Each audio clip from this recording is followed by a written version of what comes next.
بەناوی خوای گەورە سڵاوتان لێبێت بەڕێزان لە بەرنامی ئەمڕۆ سەرەوە دەکەین ئایا هەڵبژاردننی پەرلەمانی عێراق دەتوانێت کێشەکانی هەرێم و بەغداد چارەسەر بکات یاخود چ جۆرە هەڵبژاردنێک دەتوانێت گۆڕانکاری لە نێورایەتی هەرێمی کوردستان بکە. پارتی و یەکێتی لە بەغداد لە دوای ساڵی 2005ەوە خەریکی بوون بۆ نەیانتوانویست کێشەیەکی چارەنووساز لە مافەدە سووریەکانی خەڵکی کوردستان لە پرسی مۆچە لە پرسینە و دێگلا بکەنەوە و لەسەر ئاستی ناوخۆش چیان کردووە و چۆن ئێستا دەتوانن جارێکی داوای دەنگ لە خەڵک بکەنەوە و سەر بەشداری ئۆپۆزیسیۆنیش دەکەین، بەشداری لایەنەکانی ئۆپۆزیسیۆن لە هەڵبژاردننی پەرلەمانی عێراق و ڕۆڵی هاوڵاتیش لەم گۆڕانکاری کە لە بەردەمماندایە. ئەم پرسانە لەگەڵ بەڕێز کاک هاوژن عومەر ئەندامی سەرکردایەتی کۆمەڵی دادگەری سەیر لەسەر دەکەین کە بەڕێزیان شارەزای بواری هەڵبژاردن و کاروباری عێراقشن. کاک هاوژین بەخێربێن، سوپاسی ئەمە دەبوون. زۆر سوپاس بۆ ئێوە. سوپاس دەکەین. سەرتا ئەسەنگانێک بۆ دەسەڵاتی کوردی بکەین، حەزەکەی بە لە ناو خۆ دەست پێ بکەین دوای دینە سەر مەلەفی بەغداد. لەسەر ئاستی ناو خۆ لە ماوەی 33 ساڵی ڕابردوو چەند پێشکەشی خەڵک کردووە پارتی یەکێتی دوای سەر مەلەفی بەغداد دەکەین. بەناوی خوای گەورە و میهرەبان زۆر سوپاس کاک حەکیم بۆ میوانداریە، سوپاس بۆ بینەرانی بەڕێزیم کەناڵە جوانە. لە ڕاستیە هەردووکی ئەگەر بدەین لە یەک و لە پێشاباتی دۆسی هەرێم بکەین بە شێوەیەکی گشتی یەکێتی و پارتی وەکو دوو هێزی دەسەڵاتدار لە هەرێم لە ماوەی 33-34 ساڵی ڕابردووە واتە دوای ڕاپەڕینەکەی ساڵی 1991 بەرپرس بوون لە دوو دۆسیەی گەورە. دۆسیەکیان ئیدارەدانی هەرێمی کوردستانە کە خۆیان تیا حاکمی فعلی بوون، بکوژ و بەبڕ خۆیان بوون. دۆسی دووەمیش بریتیە لە نوێنەرایەتی کردن یا چۆن لە تەمسیلکردنی کورد لە بەغدا کە ئەوە لە دوای 2003 دەستی پێ کردووە، واتە لە دوای ڕوخانی ڕژێمی بەعسەوە. ئێمە ئەگەر باسی دۆسی یەکەمیان بکەین کە مەلەفی ئیدارەدانی هەرێمی کوردستانە، ئەگەر بمانەوێت تەقیمێکی علمی بکەین و دوورکەوینەوە لە هەندێک ڕەئی سیاسی جیاواز، یەکێک بڵێ ئەمە خۆی لە بەرەیەکی ترە لە هێزێکی ترە، بێ بگەڕینەوە بۆ کۆمەڵێک بنەما کە هەموو لایەک بۆ تەقیمی دەوڵەتان بۆ ئەزمموی سیاسی و هەڵسەنگاندنی ڕادەی پێشکەوتوی و پاشکەوتوی و پەرەسەندنی دەوڵەتان یا ئەزممونە سیاسی حکومڕانەکان بۆی بگەڕینەوە و پشتیان پێبەستین. ئێمە ئەساگەر سەیری ئەدەبیاتی سیاسی بکەین باسی حکمی ڕەشید زۆرە کرێ. وەرە مەسەلەن متابعە بکە بزانە حکمی ڕەشید بنەماکانی چین، پێوانەکانی چین، وانە قەواعید و ئەساسەکەی چییە تا من بزانم ئەم حکومەی کە هەیە حکومێکی ڕەشیدە وانە یا حکومێکی ڕەشید نییە. ئەمەی ئەم هێزانەی دەسەڵات لە هەرێمی کوردستان بە تایبەتی یەکێتی و پارتی کردویانە لە دوور و نزیک ڕەتی نییە بەوەی حکومێکی ڕەشیدیان بەرپا کردبێ. ئێمە ئەگەر بین بۆ ئەوەی بە دەقیقتر قسە بکەین با 12 ساڵی پێش ڕوخانی ڕژێمی لێ دەرکەین وەکو ئەزمونێکی ئیسیسنایی لە هەرێم با ئەو خاتریان بگرین لە بەهاری 1990 تا بەهاری 2003 کە 12 ساڵەکە تا ڕوخانی ڕژێم با ئەوە خاتریان بگرین بیخینە لاوە. لە دوای ڕوخانی ڕژێمەوە کە هەرێمی کوردستان دەرگایەکی گەورەتری لێکرایەوە لە ڕووی عێراق چوە ناو کاروباری عێراقەوە، شارەزای دەوڵەتداری زیاتر بوو، تێکەڵی ئیدارەدانی دەوڵەتی عێراق بوو و لەگەڵ کۆمەلگەی نێودەوڵەتیش زیاتر کرایەوە. حزور و ئامادەی کۆمەلگەی نێودەوڵەتیش بە هەموو لایەنەکانیەوە حزوریان هەبوو. بزانین ئەمانە چیان کردو؟ ئەمانە سەرباری هەموو ئەم چانسانە بۆ بەرەو پێشبردن و پەرەسەندنی واقعی هەرێم هەر بەرەو پاشەکشە هاتوون. هیچ پێوانەیەک، هیچ بنەمایەکی حکمی ڕەشیدیان جێبەجێ نەکردووە. مەسەلەن دیارترینی ئەو بنەمایانە کە من هەر بڵێن لە ئەنجامی دراسە سێرم کردووە، مەسەلەی سەروەری حکمی یاسا. ئایا لە هەرێم نەک لەسەر ئاستی حاڵەتە فەردیەکان لە لادانە تاوانکاریەکانەوە کە ڕێدا کە دەسەڵاتی یاسا لاواز بووە تا ئەگاتە خۆیان سەرکردەکان لەم ئەخیرەیە لە هەندێک ڕووداوی گەورە کە ڕوویدا لە گرتن و لە هێرشکردنە سەر یەکتری خۆیان بە زمانی خۆیان نیان و دادگاکانمان هیچ نین، خۆمان ئەمرەکەین بە دادگاکان لەو ڕسمەکانە نیانوت کەواتە تۆ دیارترین پایی حکمی ڕەشید بە ئیعترافی خۆت نەگمن تێکشکانوە لە ناوت بردووە. مەسەلەی شەفافیت، کامە شەفافیت هەیە لە هەرێمی کوردستانە تا من بڵێم وەڵاهی ئەم برادرانە ئەزمونێکی باشیانەیە. شەفافیت و بنەبەرکردنی گەندەڵی. شەفافیت کووە؟ یعنی بۆ نمونە مەسەلەن گەندەڵی سەر تۆ ئێستا نەوت خۆ دەیفرۆشی ئەڵێ قەرزارە بم لەسەری بەڵام کە عێراقی فرۆشیە مەسەن ڕۆژێکی فرۆشیڵێ وڵات $100 ملیۆن چۆتە داهاتی حکوومەتی عێراقیەوە بۆ مەعاش نانێرێ ئەی باشە ئەی بۆ تۆ ئەتفرۆشت ئەمە زەرەری لێ کرد بۆ نمونە بای $40 ملیار لانی کەم تۆ نەوتت فرۆشتووە ئێستا $30 ملیار ئەڵی قەرزارم خۆ عیبارە بەسیتە زۆر جوانەڵێ تۆ نەوتت کڕیوە نەوتت فرۆشتووە باشە یعنی ئەمە لە مەسلەی شەفافیەتە هیچ شتێک نییە هیچ زانیاریەک نییە مەسلەی گەندەڵی هەمووی نەکانی خواردووە مەسلەی عەدالەت و یەکسانی و دادگەری لە هەرێمی کوردستان لەکوێ هەیە عەدالەت باشە لەسەر هەموو ئاستەکان لەکوێ هەیە مۆزەفی مەدەنی مۆزەفی مستحق هەیە بەسی 40 دانە ساڵ بۆ نمونە مەعاشەکەی ناگاتە ڕەنکێکی ئەوەی کە ژیانێکی شایستەی پێ تواز ئەو مەکە کە دواکەوێ ئێستا لە ساڵی 25 ساڵەکە بۆ نمونە مەعاشەکەی دواکەوتووە یەک لەسەر چواری مەعاشەکەی یا یەک لەسەر سێی مەعاشەکەی داهاتی ژیانی تۆ نەداوەتێ باشە کەچی لەو لاوە بن دیوارێک کەسێکی تر مەسەلەن بە شێوازێکی تر بە ئالێتێکی تر باشە مەعاشی دراوەتێ نەخزمەتێکی وای هەیە چەند بەرامبەری مۆزەفێکی مستحق ئەوەی هەیە بارگرانێکی دروست کردو ئەمە لەسەر ئاستی ئەوانە لەسەر ئاستی هێزە سیاسیەکان کامە دادگەری هەبوو لە نێوان پێگە و ڕۆڵی هێزە سیاسیەکانە باشە لە قۆناغەکانی پێشووە کاتێک کە بەرەی معارەزە توانی زۆری نەبێت لە ساڵی 2009 بەدوا بە تایبەتی ئەو کاتی سەرۆک و سکرتێری پەرلەمان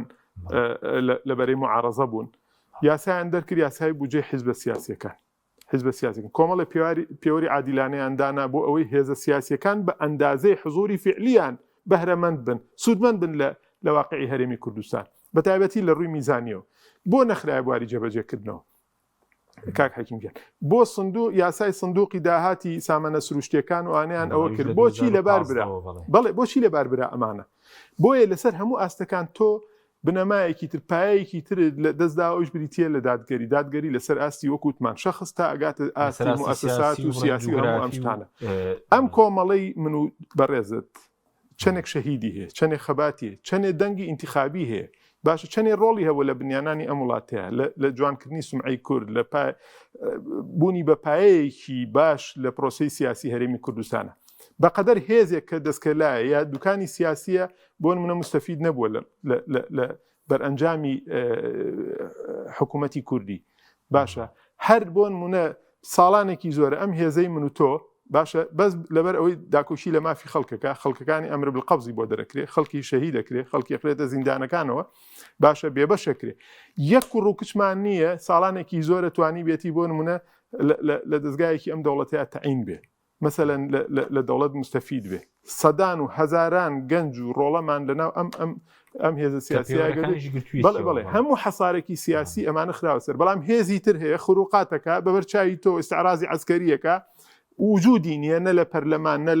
نە لە هیچ شوێنێ بەڵام بۆ نمونە لە بەرامبەرە لەبەرەوەی ئامادەیە موقفی سیاسی خۆی بفرۆشێ وەکو دوکانێکی سیاسی مامەڵەکاتۆ دەبەرامبەری خۆی بۆ نمونە خزمەتی دەکەی بۆیە لە ڕاستیە لەسەر هەموو ئاستەکان ئەوە نییە بۆ نمونە تۆ مەسەلەی حقوقی ئینسان و پاراستنی مافەکانی مرۆڤ لە هەموو ئاستەکانە لەکوێ هەیە باشە من و تۆ ڕۆژگارێکی زۆر لە سەحافەیە ئیشمان کردووە جەنابەت هەر بەردەوامی منیش بە شێوەیەکی تر لە سەحافەیە ئیشەکەم باشە کامە حقوقی مافەکانی ڕۆژنامەنووس پارێزگاری لێ ئەکرێ ئێستا ئەگەر زۆنێکەمان و باشتر خزمەتی ڕۆژنامەنووسەکرێ ئێستا منافەسە دەکرێت لە بینی زۆنەکانی هەرێمی کوردستانە بۆ وەسەرکردنی ئازادی کاک حەکیم گیان لە هەموو ناحیەکانەوە ئێمەمان کردووە مەسەلەی موسائلە و بەدواداچوون و لێپرسینەوە چ مەسئولێکت بینی بێ محاکەمە بکرێ باشە تەصفیەی سیاسی ناڵێ من ئەمڕۆ دەسەڵاتم هەیە تۆ قوتەیەم تۆ سبەینە دەسەڵاتەیە من قوتەی ئەوە نا بەس من لەسەر ئەساسی گەندەڵی لەسەر ئەساسی مەسەلەن نەپێکان لەسەر ئەساسی نادڵسۆزی و خیانەتکردن کامە براوەتە بەردەم دادگا چ مەسئولێک ئەوەی لێکراوە بۆیە بەڕاستی ئەتوانین بڵێن ئێستا ئەم دۆسیەی کە پێوترێ ئیدارەدانی هەرێمی کوردستان کە یەکێتی و پارتی حاکمی فعلی بوونتیە لە هەموو ناحیەکانەوە پاشەکشەی کردووە یەکێتی و پارتی بەرپرسن لەوەی ئەم هەرێمە لە ناو خەزێنەیە بەشی مەعاشی مانگێک نییە ئەگەر بەغدا پارەکەی بۆ نەنێرێ لە کاتێکە ڕۆژانە سەدان هەزار بەرمیل نەوت فرۆشراوە باشە ڕۆژانە ئاشنا ئەبین بەوەی دەیان و سەدان دۆنم لە شوێنە سیاسی و استراتیژی و گەشتیاریەکانی ئەم شارانەی هەرێمی کوردستانە لەسەر بەرپرس و لەسەر سەرمایەدار و مقاولەکانی نزیک لە دەسەڵات و شەریکی بەرپرسەکانی دەسەڵاتەوە دەکرێت. واللهی من بەرپرسێک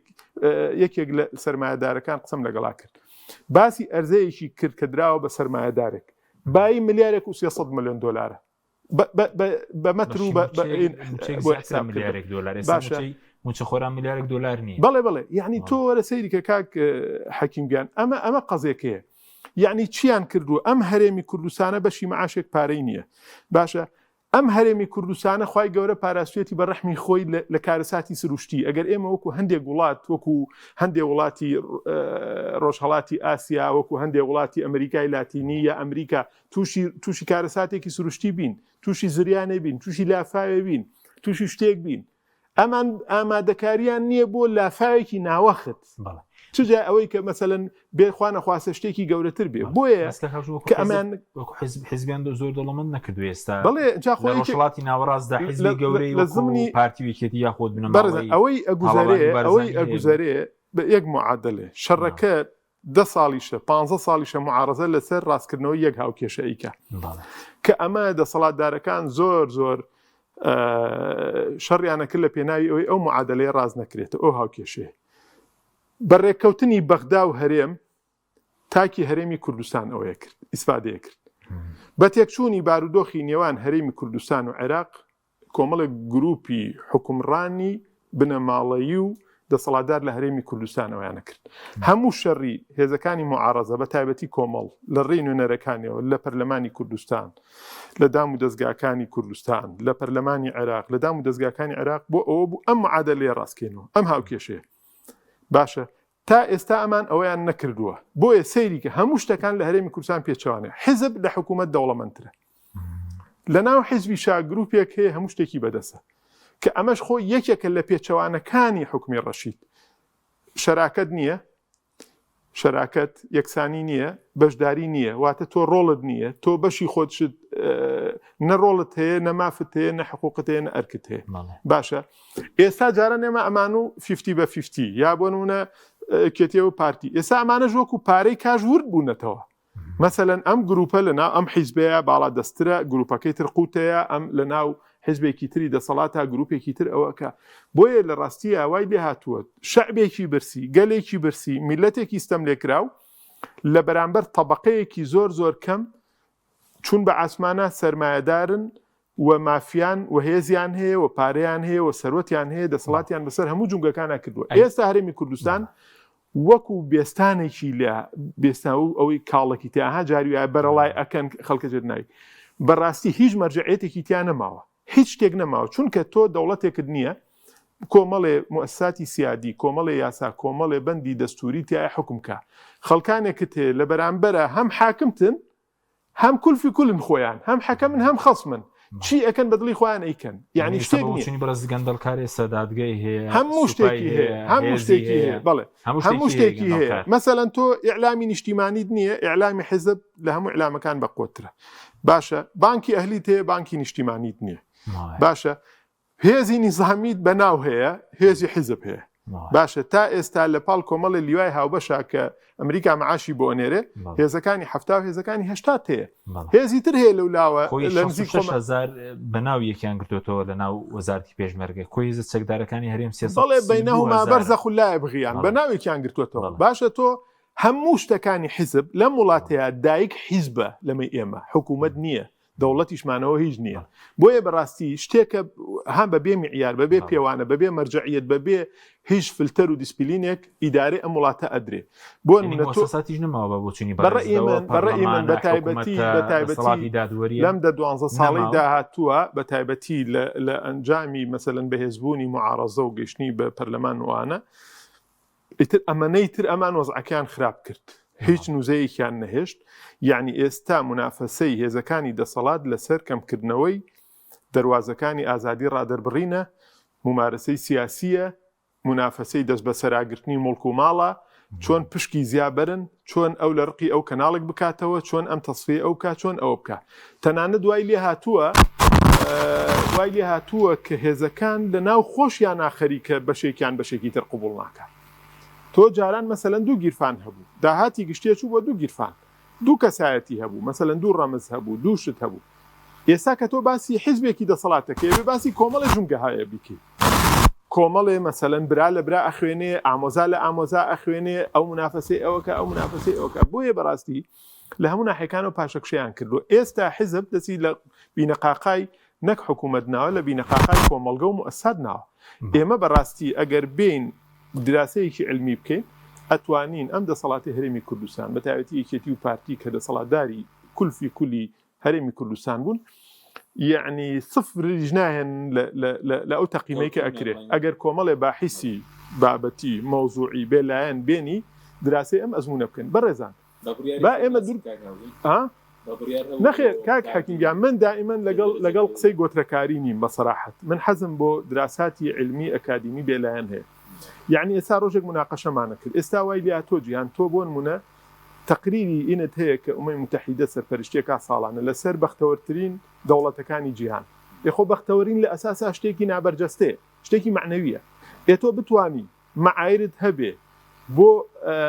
پێوانەکردنی بەختەوەری وڵاتان ڕادەی بەختەوەری تاگ لە ناو وڵاتەکان وانە تەصنیف بکەی بەختەوەرترین وڵات کێیە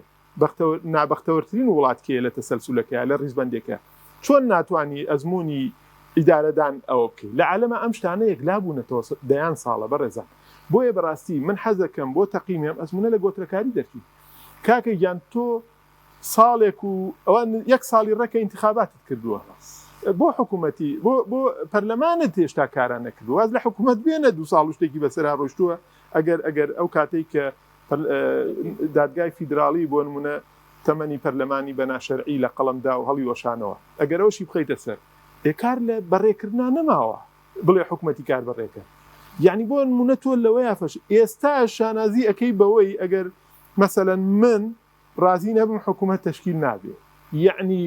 پەکخستنی پرۆسی سیاسی ئێستا بۆ بە شانازی لایلایەنی دەسەڵات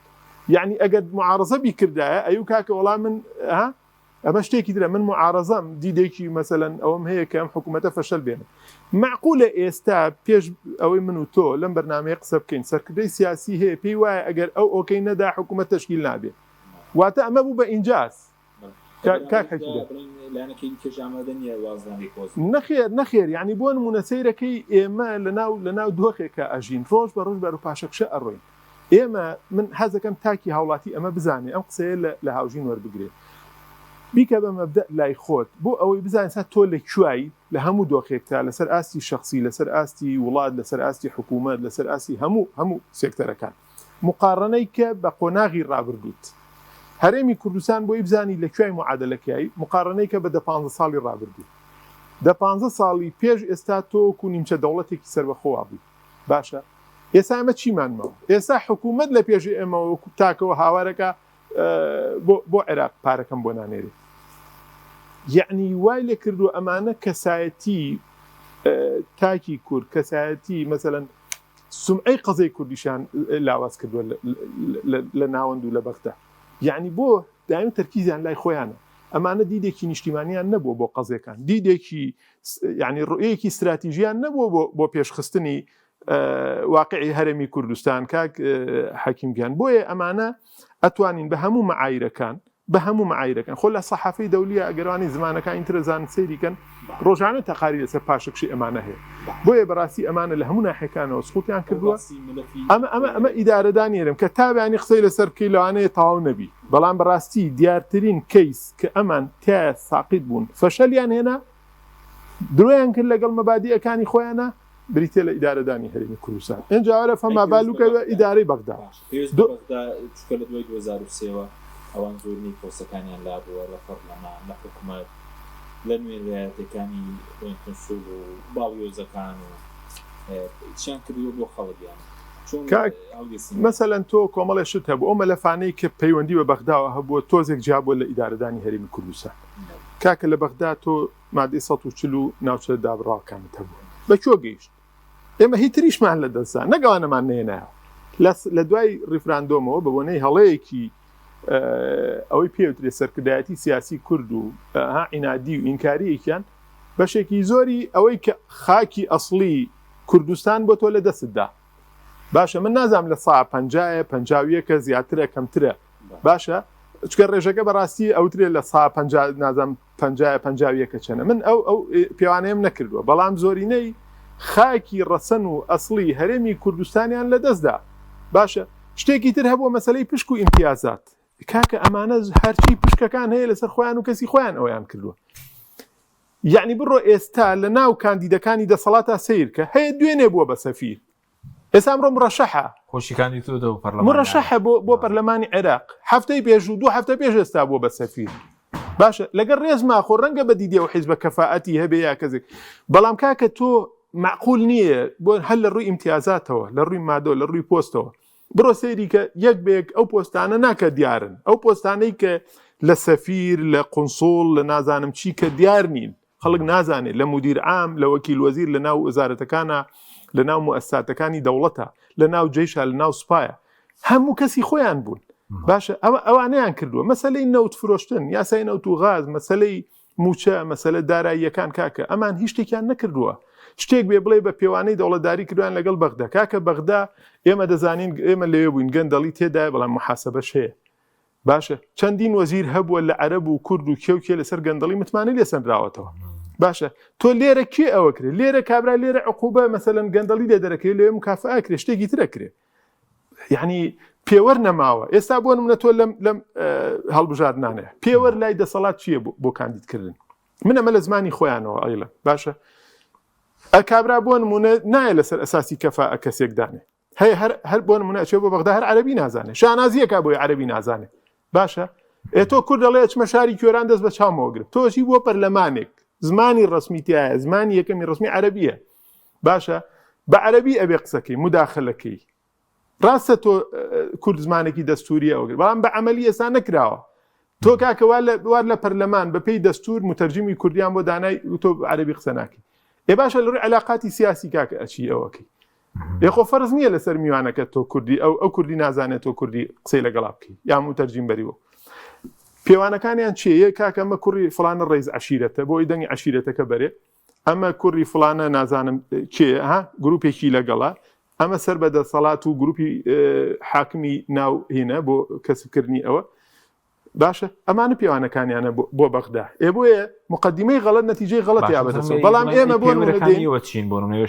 ئێمە کاکەجان ئێستا بۆ ئێمە کۆمەڵ بڵێن لە باسنە گەورەکەیان معارەدە بڕۆ کاکە هەمووی خەڵکی تاقی کراوەیە کاک حەکیمجان خەڵکێکە ئەزمموی هەیە خەڵکێکە شەڕی لەسەر قوتی تۆ لەسەر مافی تۆ لەسەر مافە دەستوورەکانی تۆ کردووە کاکە ژیانی خۆی خسووە خەتەرەوە ڕۆژێ ئەگیرێ ڕۆژێ تەقەی لێ ئەکرێ ڕۆژێ ترسی کوشتنی لەسەرە ڕۆژێ مزایقە ئەکرێ ڕۆژێ نازام چی لێ ئەکرێ لەبەر چی لەبەرەوەی کاکە دەنگ هەڵەبڕێڵە کاکە ئەمە غەڵەتە ئەمە بێ لێرا بێ ئاوە مافی کوردەوەی ئەنج بۆن من ئەمانە چیان کردووە ڕوئیەکی استراتیژیان نەبووە هەموو شتەکان حیزبی بوون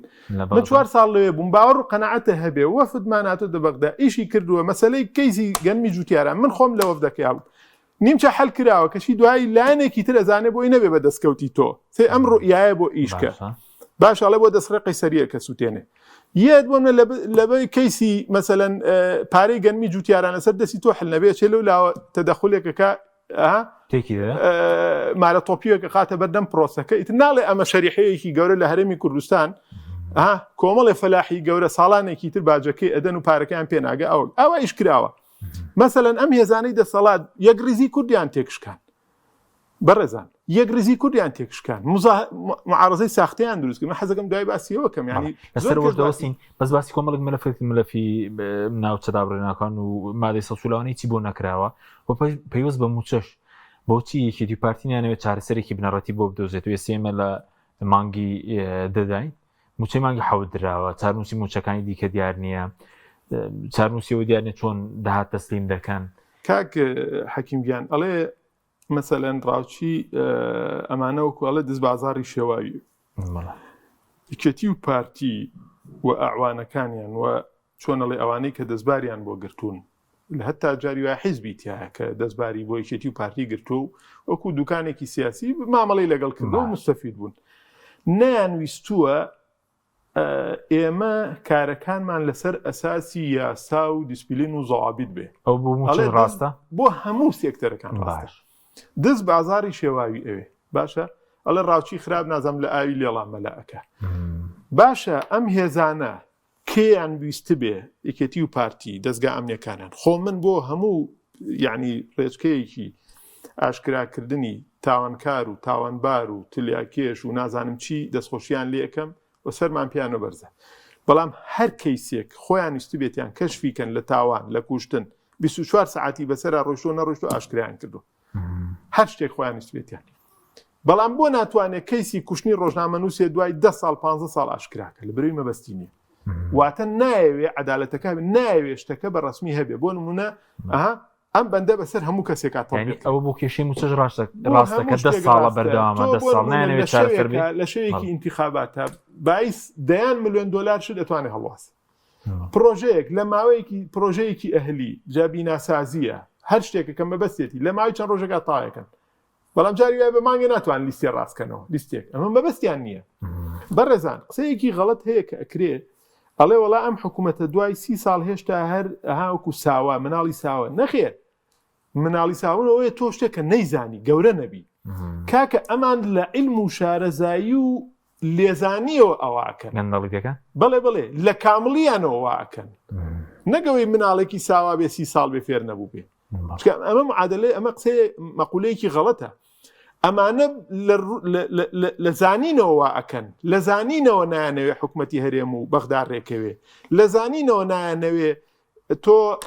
دەستورێکی هەرێمی کوردستانت هەبێ لە زانینەوە نایانەوێت یاسای بۆ نمونە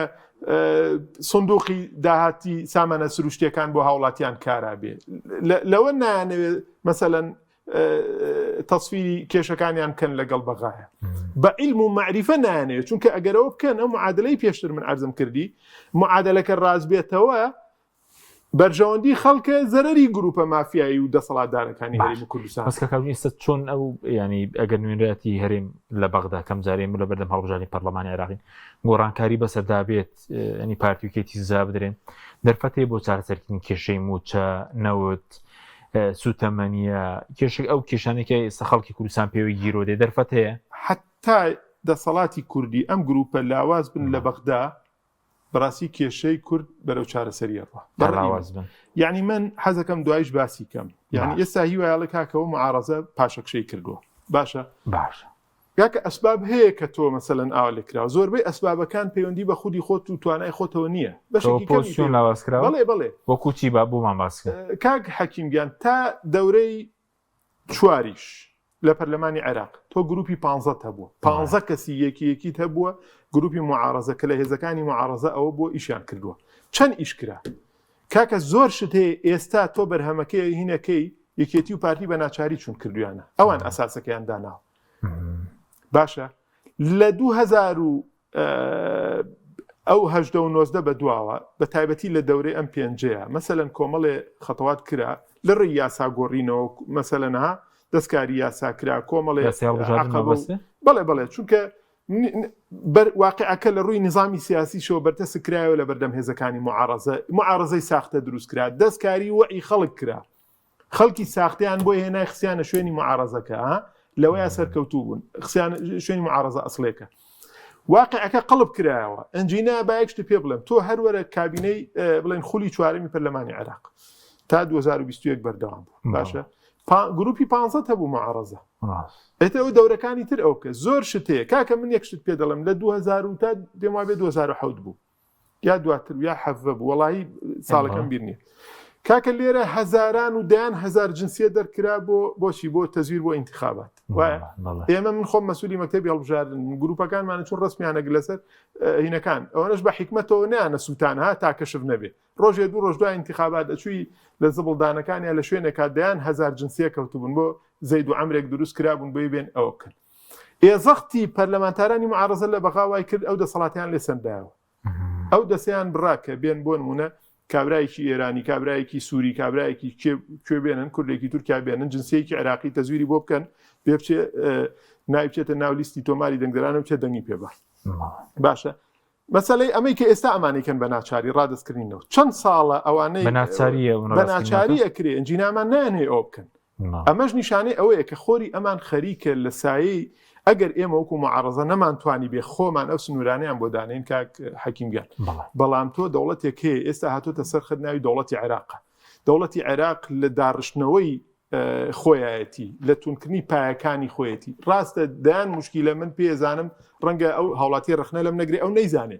من نەزانم ئێستا لای عێراق کێشەی گەندەڵی هەیە من نەزانم سیلاح لە دەرەوەی دەوڵەت هەیە من نەزانم ماڵی سیاسی هەیە زیمەی خەڵکی پێ ئەکڕێ ئەمانە بەڵام لە بەرامبەری شاکا کە تۆ لە پار و پێرارا بینیت سەرۆکی پەرلەمان لە کارخرا تۆ بە من مەڵێ ئەمە تەسفی سیاسی شیعەکانە بۆ کەسێکی سوننە بەڵام کرایان نەکرا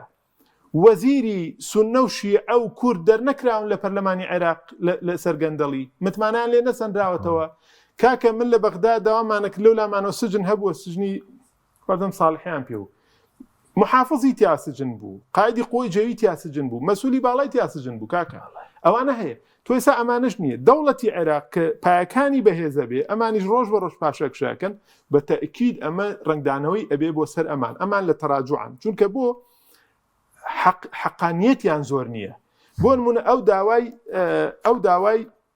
بەڵگەنامەی لێکە ئەو داوای تەسفی حساباتی لێکە ئەو داوای چۆنێتی خەرجکردنی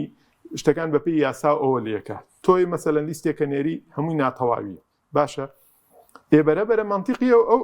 ئەو بەهێزە ئەو دەوڵەتە ئەو دایکە لە بینی هەرێم و دەوڵەت دایکە نەک معادلەکە پێچوانە بێت تۆ هەرێمی خۆ لێبوو بێ بە دەوڵەتەکە و لێبوو بێ بە وانە تۆ ئەمریکای بەسەریە بەرەبەرە ڕازبوونەوە ئەچێ بۆیە من بچمەوە سەر قسەکەی خۆم لە ڕاستیە ئێمە وەکو معارەزە پێوانەی بەهێزمان هەبوو بۆ کاندیدەکانمان کاکەسە کاندیدەکانمان خەڵکێکن تاقی کراونەتەوە باش ڕاستە ئێمە نەگەر ژمارە زیاد بکەین دەتوان چی بکەن بۆ نمونە وەکو کۆمەڵی دادگەری توان چی بکەن لە بەغدا کاکە ئێمە پێم وتی لە خولی چوارەمی پەرلەمانی عێراقا گروپی 15 هەبووە هێزەکانی دەوڵەت هێزە باڵا دەستەکان هەموو جارێکە دانیشتن ئەیان و کاکیجان ئێستا ئێمە بەزێکێتی و پارتی لە ساحەکانین مامەڵیان لەگەڵانە شاوسونەکان بڵێ ئەوانەی کە لە عێراق باڵا دەست بوون دایانەشی ئەوسونەکان ئەوانەی کە بەرپرس بوون لە دروستکردن و داڕشتنەوەی پرۆسەی سیاسی کاکە تۆ تا نوێنەرێکت هەبێت لە دوو ناحیەوە نوێنەرە زیاتر بێت لە دوو ناحیەوە قازانجەکەی یەکەم لە ڕووی ژمارەوە دووهەم من تەحەدا ئەەکەم زۆری نوێنەرەکانی بەرەی ئۆپۆزیسیۆن من باسی کۆمەڵیشەکەم شایەتی دنیا و قیامەتیشی لەسەر ئەدەم زۆریان ئەگەر هەمووشیان نەبوو بێ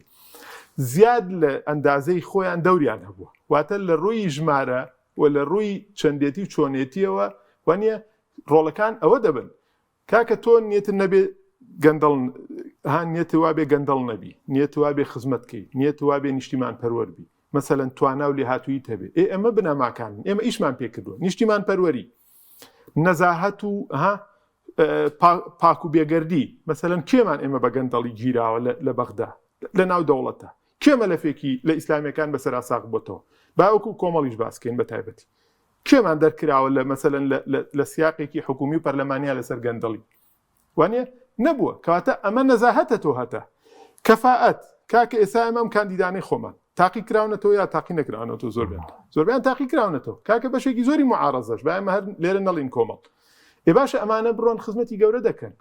کاکە لەم وڵاتە بەس دزمە بە بەس حاکمێکی دزمە بە گەورەترین نیشی پێکرێ باشە ئەفغانستان ساڵێک ساڵ و شتێکە ئەوە بووە ئێستا ئێمە خەڵک هەیە کە بەڕووکەش حکمیان بەسەرادا بەس بڕۆن سەیری کەناڵەکانی ئەفغانستان بکەن سەیری وەکالات ئاژانسەکانی هەواڵ بکەن لە دنیاە بزان چالاکیەکانیی ئەزانی خەریکە یعنی چۆنە لێ منافەسەی وڵاتی پێشکەوتوکە لەبەرچی لەبەر ئەوەی قیادەکانی بەم پەشتەماڵەوە کە خەڵکێکەیە بە چای سوک سەیرێکە باشە پێی وایە ئەمانە دواکەوتون هەموو خاوەنی شەهادەی بەرزن بەس نیەتیان نییە دزی بکەن گەندەڵ بن باشە بە داهاتێکی کەمەوە ئەو وڵاتە ئەوەکەن ئەزانی ئێستا بڕۆسەی تەقریرەکان کە دۆناڵد ترامپ بۆچی هاوتیە بێ ئەو ئەسلی حەوشتانەی هینی باگرامان تەسلیم بکەنەوە باشە نزیکی 75 فڕۆکەی حربیان چاکردوێتەوە کە ئەمریکا بەجێ هێشتێکیشکان 450 ئالیات و مدەڕعی ئەسکەریان منە و شۆ تەقریرێکم خوێندۆسێ بڵێن زانیارەکانم لێ وەرگرت چاکردوێتەوە باشە سەدان ئالیاتی تری ئەسکەریان چاکردوێتەوە ئەمە نیشانەی ئەوەیە تۆ نیشتیمان پەروەری تۆ وڵاتەکەی خۆت خۆشەوێ بە زوو دەڵێن بەدیل نێسە کۆمەڵی دادگەری بەدیلە بۆم دەسەڵاتە لە بەغدا لە هەرێم ئەگەر خەڵک متمانەی پێ ئێمە من سیاقی بڵێن سەبەبەکانە باسم کرد دەستکاری وەعی و هۆشیاری خەڵک کرا معارەزەی ساختەی بۆ هێنرا معارەزەی ساختەی بۆ هێنرا خرایە بری ئەم معارەزە ئەسڵەی کە هەیە و ساڵانێک بوو ئیشیە کرد باشە لەوە بەشێکی معادلەکە تێکچوو. ئێمە ئەگەر بەشێک لە ویزرەکە و لە کەم تەرخەمێکە لە سەرشانی ئێمە بێ من بە داوای لێبوردنەوە ئەڵێم خەڵکی ژەبێ مراجعەی هۆشیاری خۆی بکاتەوە کاک حەکیم. یعنی خەڵک کەوتە ژێرباری کۆمەڵێشتەوە کە توانم بڵێم ئێمەش ڕەنگە مۆفەق نەبوو بێتین لەوەی بە تەواتی تیان بڵێن هەمویان وەکو یەکن ئەم دەسەڵاتە هاو ئەم شتانەی کرد یەکەم نیزامی سیاسی وا لێ کرد جێ ڕۆژنامە نووسیتیانە بێتەوە جێ معارەزەیتیانە بێتەوە مزایقی هەموو لایەک بکە ها غێری خۆی ئەمە کرا معارەزەی تەزویر هێنرا ئەمە خاڵێکی تر مەسەلەی هاو بە یاسا و بە ڕێنمایی دەوری تۆیان تهدید کرد ئەو یاسایانەی کە لە خزمەتی پرۆسی ئەوەی پێوترێت دیموکراسی مافی مرۆشی هەمویان لە کار خست باشە ئەمە وای کرد کە تۆ پرشنگداری و تۆزێ دەور کەم ببینرێ لە بەرامبەرە خەڵک کەوتە ژێرباری ئەمەوە بۆ من هەندێکیش کە ئەم نەتیجەی بینی بەشێک هاو لە بری ئەوەی زیاتر حەریز بێ لەسەر بەشداری انتخابات و شەڕکردن بۆ ئەوەی عقوبەی ئەم دەسەڵاتە بە هاو لەژێر تەسیری هەندێک دیعای نەفسیە چۆنەڵێ بایکۆتی هەڵبژاردنیان کرد کاکە گیان من ڕەنگە ڕەخنە لە خۆشمان بگرن بۆ مەسەلەی تەزویر بۆ ئەوە زەقکرێتەوە کاکە هەندێک شت هەیە بەو شێوەیە نییە ڕاستە بابەتی دیزاین باسەکرێت تەزویر کاکە ڕۆژگارێک کە تەزویر هەبووە هەر تەزویریش هەبووە من مەسئولی هەڵبژاردننی کۆمەڵی ئیسلامی بووم کە ئەو کاتە ناوەکەمان نەگۆڕیم 145,000 دەنگمان بۆ پەرلەمانی عێراق هێناوە کە تەزویر هەبووە کە بایۆمەتری نەبووە بەڕێزان کێشەکە حەزەکەم بزانن بە تەنها دیزاین نییە دیزاینیش هەبووە من ئەوە نەمهێناوە دیزاین هەبووە ساختەکاری هەبووە من 7 کورسیم هێناوە لە پەرلەمانی کوردستان 3 کورسیم لە پەرلەمانی عێراق بووە وەزیرم لە عێراق هەبووە بەڕێزان وەزیرم لە هەرێمی کوردستان هەبووە ئێمە چەندێ دەسەڵات عقوبەی داوین دڵسۆز و خەڵکە بەڕێزەکەی کە ناڕازیە دەنگ دەرە بەڕێزەکە ئەویش بە شێوەی لە شێوەکان عقوبەی ئێمەی داوە تکامان وایە من ئەم پەیامە ئەگەێنم لەم دووخولەکەیان من ئەم پەیامە ئەگەێنم وەکو کوڕێکی ئەم وڵاتە وەکو کەسێکی چۆنەڵێ برایەکی بچووکی ئەم دەنگە ناڕازیانی هەرێمی کوردستان کاکە ئێمە سەر تاپا غەڵەتین باشە ئێمە ئالیەتەکانمان غەڵەتە باشە بەڵام خۆ نیەتمان خراپ نییە نیەتمان خزمەتکردنە کاکەسی ڕابردوومان کرد کاکە ئەگەر کەم تەرخەمیەک لە ئێمە هەبوو بێ بمان بورن وەرن بە هاوکارمان بن ئێمە بتوانین هەم غەڵەتەکەی خۆمان ڕاستکەینەوە هەم غەڵەتی ئەم پرۆسە سیاسی و دەسەڵاتە ڕاستکەینەوە کاکە ئێمە نەمانوتۆ مەلایکەتین ئەکرێ ئێمە حیزبێک 40 ساڵە لە ساحەکەیە لە قۆناغێکانەی پێکابێ کاکە ئێمە پێویستمان بەوەیە زۆر بە گەورەی بڕوانین بۆ ئەوە خۆمان با نەبین بە بەشێک لە شکان ئەم دەسە سەبەبێکی شکانی ئەم دەسە بێ ئێمە و میلە دوانەیشی گرێدراوین بەڕاستی بە هەر هیچ نەبێ من بۆیە ئاماژەم بە کابینەی بە خولی چوارەمی پەرلەمانی عێراق کرد کاکە معارەزە 15 نوێنەری هەبووە لە بەغدا 15 نوێنەری دڵسۆز ئێستا هەر ئەوانە زۆر بیان مڕەشەحن لە ساحەکەیان بیانێرنەوە بۆ بەغا کاکە ئەگەر سبەینی ئەمانە مۆفەق نەبوون ئێوە جارێکی تر وەرن عقوبەیەکی زۆر سەختی لایەنەکانی دەسەڵات بە تایبەتی ئیسلامیەکان و بە تایبەتیش کۆمەڵ معقول نییە هێزێکی وەکو کۆمەڵ 15 ساڵ 20 ساڵە لە ژێرباری حەساری اقتصادی حەساری ئەمنی حەساری قەزایی هەموو حەسارەکانە ئەژی و تاقی کراوەتەوە لەسەری بەڵام تۆ بێ هێشتا بڵێ وڵای کاکە بە ناوی دینداری بە ناوی چیەوە بێ بڵێ وڵای کاکە دەنگ مەدەن و بایکۆتکەن و کاکە تۆ خزمەت بە دەسەڵاتێکی فاسی دەکەی تکامان وایە جارێکی تر گەورەی بنوێنن ئەگەر ئێمەش کەم و کورتێکمان هەیە کەم و کورتێ لە شخصێکمان هەیە کاکە مەبن بە بەشێک لە دیعای نەفسیەکەی دەسەڵات و خەڵکی فاسید باشە ئێمە پرۆسەی سیاسی وەکو بنەمایەکی دینداری ئەکەین پارەی حرام لای ئێمە لە دینارێکەوە قاعدە شەرعێکە ئەوەی کەمەکەی حرام بێ زۆرەکەشی حرامە ئێمە دینارێک بە حرامی ناخۆین ملیارێکیش بە حرامی ناخۆین وەگەرنا لەسەر ئاستی شەخص لەسەر ئاستی حیزب زۆر ڕێگە ئیمتیازاتی ئێمە تاقیکەینەوە کاکە گیان ئێمە لە ژێرباری نەهامەتی زۆر ئاین تکایە لە معاناتی ئێمە تێبگەن وەرن کاکە دەستبارمان بۆ بگرن نوێنەرەکانمان بنێرن کاکە بۆ خۆتان ئەوە دەکەن کاکە ئەوانەمان کە لە پەرلەمان بوون ئەوانەمان کە لە پۆزی سیاسی گەورەیە بوون کامیان گەندەڵیانێ فەرمو ئەگەر هیانە ئێوە ئەوە بکەن گلەی لە ئێمە بکەن بەڵام کەنیانە مەبن بە بەشێک لە یاریەکەی دەسەڵات چونکە ئەمە لەسەر خۆتان قورسە بێ بەڕێزان تکامان وایە پەیامی ئەخیرم ئەمە بوو بۆ دەنگدەرانی هەرێمی کوردستان تکایە با ئێمە بە ڕوئەیەکی ئیجابی ئەو بکەین بەڵێ ئەڵەی تەزویر وەڵڵا هەیە بەڵێ تەزویری ڕاستەوخۆ هەیە ناڕاستەوخۆ هەیە من 15 ساڵیشە ئەڵێم ناڕاستەوخۆ ئەوەیە کە تۆ دایان هزار کەست کردووە بە بندیوار معاشی بندیوار ئەوە زیممەی کراوە بە شێوەیە لە شێوەکان بە ناڕاستەوخۆ تەسیری هەیە لەسەر نەتیجەی انتخابات ڕاستەوخۆکە ئەوەیە کە لە ڕۆژی دەنگدان و نەتیجەکانە دەستکاریەکرێت بەڵام ئێمە بە قووەت بووین بە تەزویری شەوت کامان وایە ئەو قوتەمان بۆ بگێڕنەوە تەزویر مەکەن بە بەهانەی ئەوەی کە ئێمە جارێکی تر لاواز بین چونکە لاوازی دەسەڵات معارەزەیەکی ئەسیل زەرێکی گەورەیە بۆ میلەت. سوپاس دەکەین کاک هاوژان بەرەندامی سەرکردایەتی کۆمەڵگەداریمان دومان کردی سوپاسی ئەمادەبوون زۆر سوپاس بۆ سوپاس ببینێرانی بەڕێ سوپاس و هاوکارانم خواتان لەگەڵ.